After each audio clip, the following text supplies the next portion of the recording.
अस्सलाम वालेकुम, welcome back.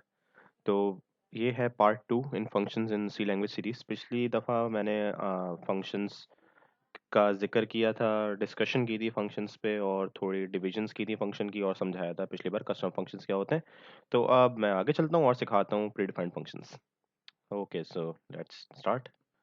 Channel को सब्सक्राइब कीजिएगा, इस वीडियो को लाइक कीजिएगा एंड बेल आइकन प्रेस कीजिएगा ताकि आपको नोटिफिकेशंस मिलती रहें। ओके जी, तो लास्ट टाइम तक हम लोग ये कर चुके थे, हमने कस्टम फंक्शंस बनाए थे और return type and without return type वाले फंक्शन भी देखे थे and parameters and without parameter वाले फंक्शन भी देखे थे। ओवरऑल हमने कस्टम फंक्शंस की हर चीज़ तकरीबन देख ली थी और फंक्शन की कॉलिंग। तो अब हमने आगे चलना है और हमने यूज़ करने हैं भई प्री डिफाइंड फंक्शंस। अच्छा, अब प्री डिफाइंड का वैसे मतलब तो आसान ही है प्री डिफाइंड का कि भई वो वाली चीज़ें जो ऑलरेडी डिफाइन है या फिर ऑलरेडी बन चुकी हैं, आप सिर्फ़ उनका यूज़ कर रहे हैं। एक तो प्री डिफाइंड फंक्शन आप फ्रॉम द स्टार्ट यूज़ करते हुए आ रहे हैं, वो है मेन का। अब मेन का प्री डिफाइंड अब अच्छा, प्री डिफाइंड का एक्चुअली से मतलब क्या है? ये थोड़ा समझने वाली बात है। प्री डिफाइंड का फंक्शन तो मैं आपको बता रहा हूँ कि हमें चीज़ ऑलरेडी मिली भी है, लेकिन इन डेप्थ अगर मैं इसकी बात करूँ, इसका मतलब ये है कि ये वो वाले फंक्शंस हैं जो कि इस लैंग्वेज के डेवलपर्स ने कोडिंग करके, लाज़मी सी बात है, इम्प्लीमेंटेशन करके, लॉजिक बना के आपको बना के दिए हैं। मतलब मैं तो सिर्फ ये बता रहा हूँ कि मेन में आप कंसोल पे तमाम चीज़ें शो कराते हैं, लेकिन इसके पीछे की लॉजिक हमें अभी नहीं पता, क्योंकि ये आपके पास जो फंक्शन है, लाइब्रेरी फंक्शन है, प्रीडिफाइंड फंक्शन, इसकी कोडिंग काफ़ी हुई हुई होगी और आपको फिर पता चलेगा भाई ये तो ऑलरेडी आपको बना है, तो किस तरह बना के मिला है। तो ये चीज़ आगे प्रीडिफाइंड होती हैं। जो लॉजिक आपको चाहिए, वो फंक्शन आपको मिलता है, लेकिन उसके पीछे कितना काम हुआ है, ये आपको नहीं पता। These are called your predefined function या फिर लाइब्रेरी फंक्शंस। तो एक चीज़ तो मैं अब फर्स्ट ट्यूटोरियल में जब मैंने इंट्रोडक्शन कराया था इसका और हेलो वर्ल्ड का प्रोग्राम करा रहा था, उस वक़्त मैंने बताया था कि ये हेडर फाइल्स क्या होती हैं। ये हेडर अब मैं और थोड़ा खुल के बता सकता हूँ इसमें। ये हेडर फाइल्स आप लोगों के पास सारे के सारे प्रीडिफाइंड फंक्शंस या लाइब्रेरी फंक्शंस कंटेन करते हैं अपने पास। ये वो वाले फंक्शंस होते हैं जो कि आप लोग टाइमली रिक्वायरमेंट के हिसाब से जिस लाइब्रेरी फाइल के अंदर जो फंक्शन मौजूद है, आप उस लाइब्रेरी फाइल को यहाँ पे कॉल कराते हैं। जैसे कि stdio मेरे पास है यहाँ पे। अब जो मेरे पास ये printf और scanf वाले फंक्शंस हैं, ये मेरे पास स्टैंडर्ड इनपुट आउटपुट के फंक्शंस हैं। तो अगर मैं ये वाली लाइब्रेरी कॉल नहीं करूंगा, आप देखेंगे मेरे पास ना printf कॉल हो रहा है, ना मेरे पास scanf वगैरह कुछ कॉल होगा। तो ये फंक्शंस इन वाली लाइब्रेरी के अंदर मौजूद हैं। आप जब तक ये लाइब्रेरीज कॉल नहीं करेंगे, ये वाला फंक्शन नहीं चलेगा। इसी तरीके से हमारे पास और बहुत सारे 100 पता नहीं कितने सारे फंक्शन होते हैं प्रीडिफाइंड, जो कि आप सी के अंदर इस्तेमाल कर सकते हैं। तो जस्टिफाइबली सो अगर मैं सारे बताने लग गया तो ये 10 या 15 मिनट की वीडियो बहुत छोटी पड़ेगी। तो मैं इसके अंदर जितने भी आपको बता सका लाइब्रेरीज का जिक्र कर चुका, मैं तक करूंगा। बाकी आप लोगों को आइडिया हो जाएगा कि अगर आपको अभी यूज करना है तो किस तरीके से यूज करना है, और यही मकसद है समझाने का कि किस तरीके से यूज करना है, उसका आइडिया मिल जाए आप लोगों को। अच्छा, पहले तो भाई क्योंकि एसटीडीआईओ लिखा हुआ है, कोनायो लिखा हुआ है, तो हम इसके थोड़े फंक्शन का जिक्र कर लें। तो एसटीडीआईओ तो इजी है, वेरी इजी। मतलब प्रिंटफ, स्कैनफ, और अगर आपको चेक करना है तो आपको इंटरनेट पे काफी डॉक्यूमेंट मिल जाएंगे जहां पे आपको हर लाइब्रेरी फाइल्स के बराबर उसके तमाम फंक्शन आपको नजर आ रहे होंगे। लेकिन प्री डिफाइंड फंक्शन इस्तेमाल करने का सबसे मेन तरीका आपके पास क्या होता है? सबसे मेन तरीका ये होता है प्री डिफाइंड फंक्शन इस्तेमाल करने का, जैसे कि मैं एक प्री डिफाइंड फंक्शन इस्तेमाल करता हूँ, यहाँ पे लाइब्रेरी इस्तेमाल करता हूँ, जो कि मेरे पास है इंक्लूड मैथ डॉट एच। ये बहुत अच्छी लाइब्रेरी है क्योंकि इसके अंदर काफी सिंपल से फंक्शन लेके समझने के लिए बहुत इंपॉर्टेंट आगे मौजूद होते हैं। जैसे कि मैंने पिछली ही वीडियो में मैंने कुछ काम किया था स्क्वायर वाला, अगर आप लोगों को याद हो, या पावर ऑफ द नंबर, ऐसा का किया था ना मैंने। तो अगर मैंने यहाँ पे पावर का मुझे लॉजिक इंप्लीमेंट करनी है, तो जाहिर है मुझे फिर उसके लिए एक कस्टम फंक्शन बनाना होगा, उसकी लॉजिक बनानी होगी, तो लंबा काम हो जाएगा। लेकिन ये काम मेरे पास एक लाइन में भी हो सकता है। कैसे? मेरे पास एक फंक्शन है मौजूद इसका प्रीडिफाइंड, पीओडब्ल्यू के नाम से। अब जैसे ही मैं पीओडब्ल्यू का फंक्शन लिखता हूं, तो पीओडब्ल्यू आपके पास तभी चलेगा जब आपके पास दो चीजें आपको वो मिले। एक तो कि उसकी लाइब्रेरी यहां पे ऑलरेडी कॉल्ड हो, और दूसरा कि जब मैं इसे कॉल करूंगा, या फिर एक आसान तरीका, आप सिर्फ पीओडब्ल्यू लिखें and then simply press control space, तो आपको यहाँ पे नजर आ जाएगा वो वाला फंक्शन और उसकी डेफिनेशन आपको नजर आ जाएगी। ये मुझे यहाँ पे दिखा रहा है यहाँ पे पीओडब्ल्यू। इसमें असल चीज जो नोट करने वाली है ना, वो दो चीजें आप लोगों के पास। पहली चीज नोट करने वाली ये है कि इसका रिटर्न टाइप क्या है, क्योंकि हर फंक्शन का मैं आपको बताया था रिटर्न टाइप तो होता ही है। इसका रिटर्न टाइप है डबल। मतलब जब ये फंक्शन चल जाएगा, आपको वापसी पे ये डबल की वैल्यू प्रोवाइड करेगा। आप उसे कुछ भी इनपुट दो, कुछ भी नहीं, आप उसे जो इनपुट दो, आपको रिटर्न पे ये डबल देगा। तो मैंने इसे कॉल किया, आप देख लें यहाँ पे से डेफिनेशन।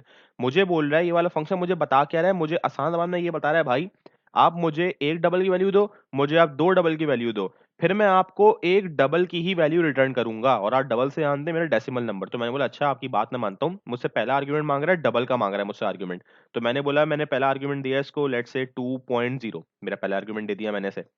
सेकंड आर्गुमेंट मांग रहा है डबल का, दोबारा मांग रहा है। मैंने बोला सेकंड आर्गुमेंट एक काम करो, लो 4.0। इसका मतलब क्या होगा, 2 की पावर 4, क्योंकि पहला पावर का पहला आर्गुमेंट बोलता है आपसे मुझे बेस प्रोवाइड करो, सेकंड में एक्सपोनेंट प्रोवाइड करो।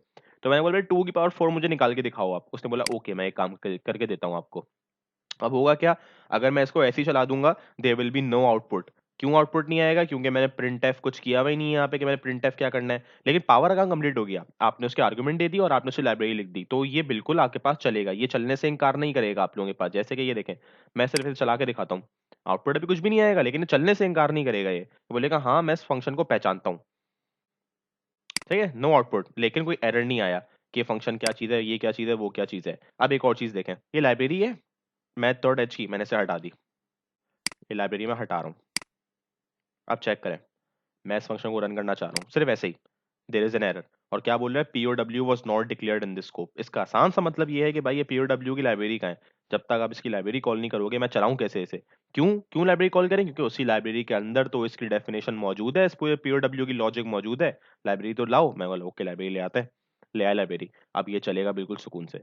मैंने आपको समझाया था वही वाला काम कि plus is always equal to plus, minus always equal to minus, plus is never equal to minus. तो क्योंकि इस POW का रिटर्न टाइप डबल है, तो मैं क्या कर सकता हूँ, मैं यहाँ पे डबल का वेरिएबल बना सकता हूँ और बोल दूंगा इसके अंदर रिजल्ट स्टोर करो, किसका, POW का। ये हो सकता है, क्यों हो सकता है, क्योंकि POW रिटर्न ही आपको डबल कर रहा है, तो मैंने डबल के अंदर स्टोर करा दिया इसे, ठीक है जी। अब मैं क्या करूंगा, सिंपली इसे चला के देखना चाहता हूँ, तो मैं प्रिंट एफ करूंगा।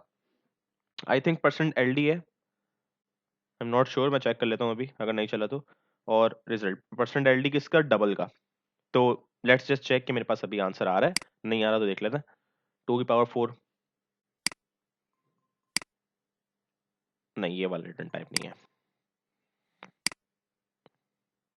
हाँ आई एम सॉरी, ये LD नहीं है, ये LF है। तो %LF एंड लेट्स चेक। तो आई थिंक 2 की पावर 4 इज 16।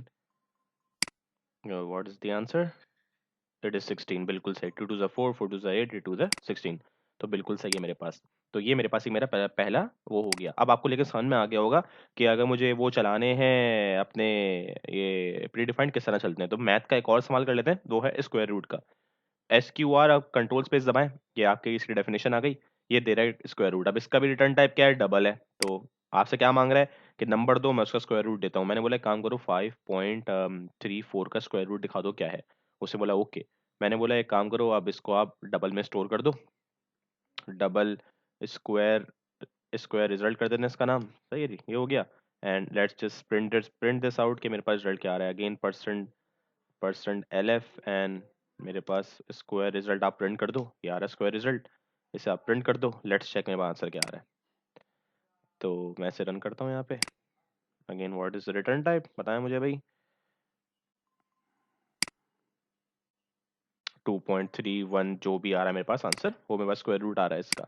तो अगेन आपको कोई भी वो चलाना हो, आप मैथ के और बहुत सारे हैं हमारे पास, लॉग के और पता नहीं डिफरेंट डिफरेंट आपके पास रिटर्न टाइप्स हैं, पावर का रिटर्न टाइप है, और ही बहुत सारे हैं हमारे पास स्क्वायर रूट के अलावा। सॉरी रिटर्न टाइप बोल रहा हूँ, और प्रीडिफाइंड फंक्शन आपको और चलाने हैं आप और चलाइएगा, कोई मसले की बात नहीं है, जैसे आपकी मर्जी हो।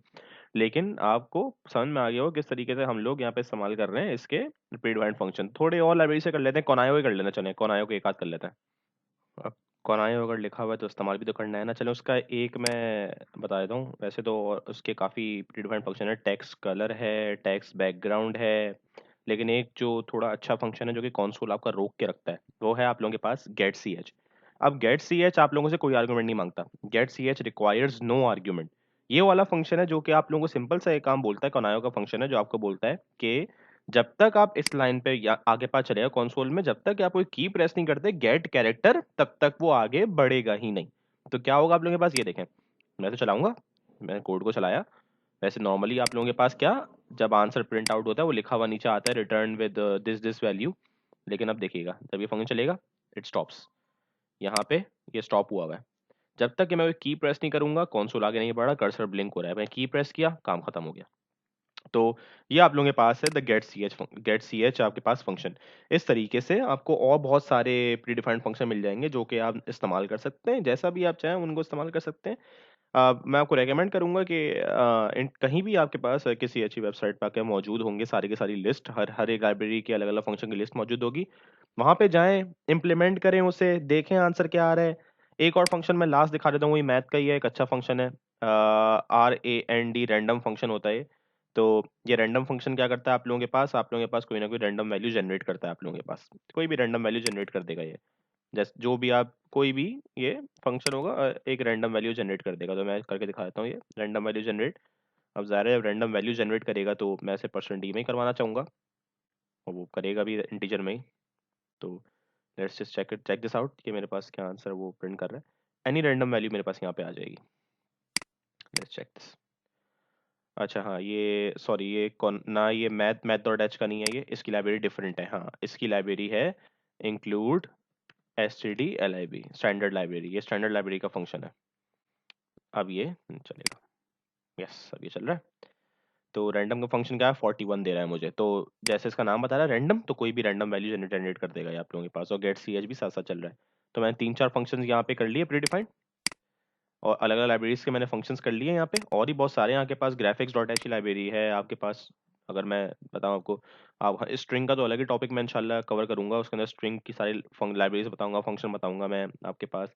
इसके अंदर ग्राफिक्स डॉट एच भी है, आप उसका भी इस्तेमाल कर सकते हैं। सी ग्राफिक्स डॉट एच भी आप लोगों के पास बहुत सारे यहाँ पे आपके पास, या शायद graphics dot H I think C plus plus की है, इसकी नहीं है।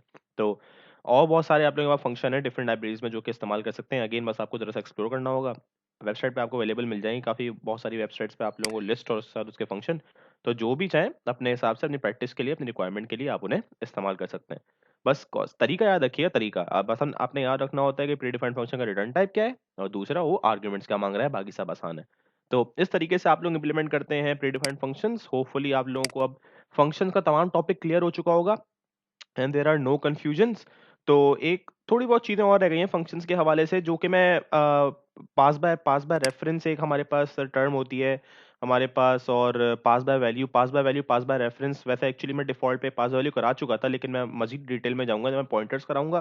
तो उसके साथ मैं बताऊंगा कि पास बाय रेफरेंस में क्या फ़र्क है। और एक आध और चीज़ रह गई है, जैसे कि local variables and global variables. तो ये मैं अलग ही वीडियोस में कवर करूंगा, क्योंकि इन ये जस्टिफाइड तब होंगे जब इनके लिए अलग वीडियोस होंगे।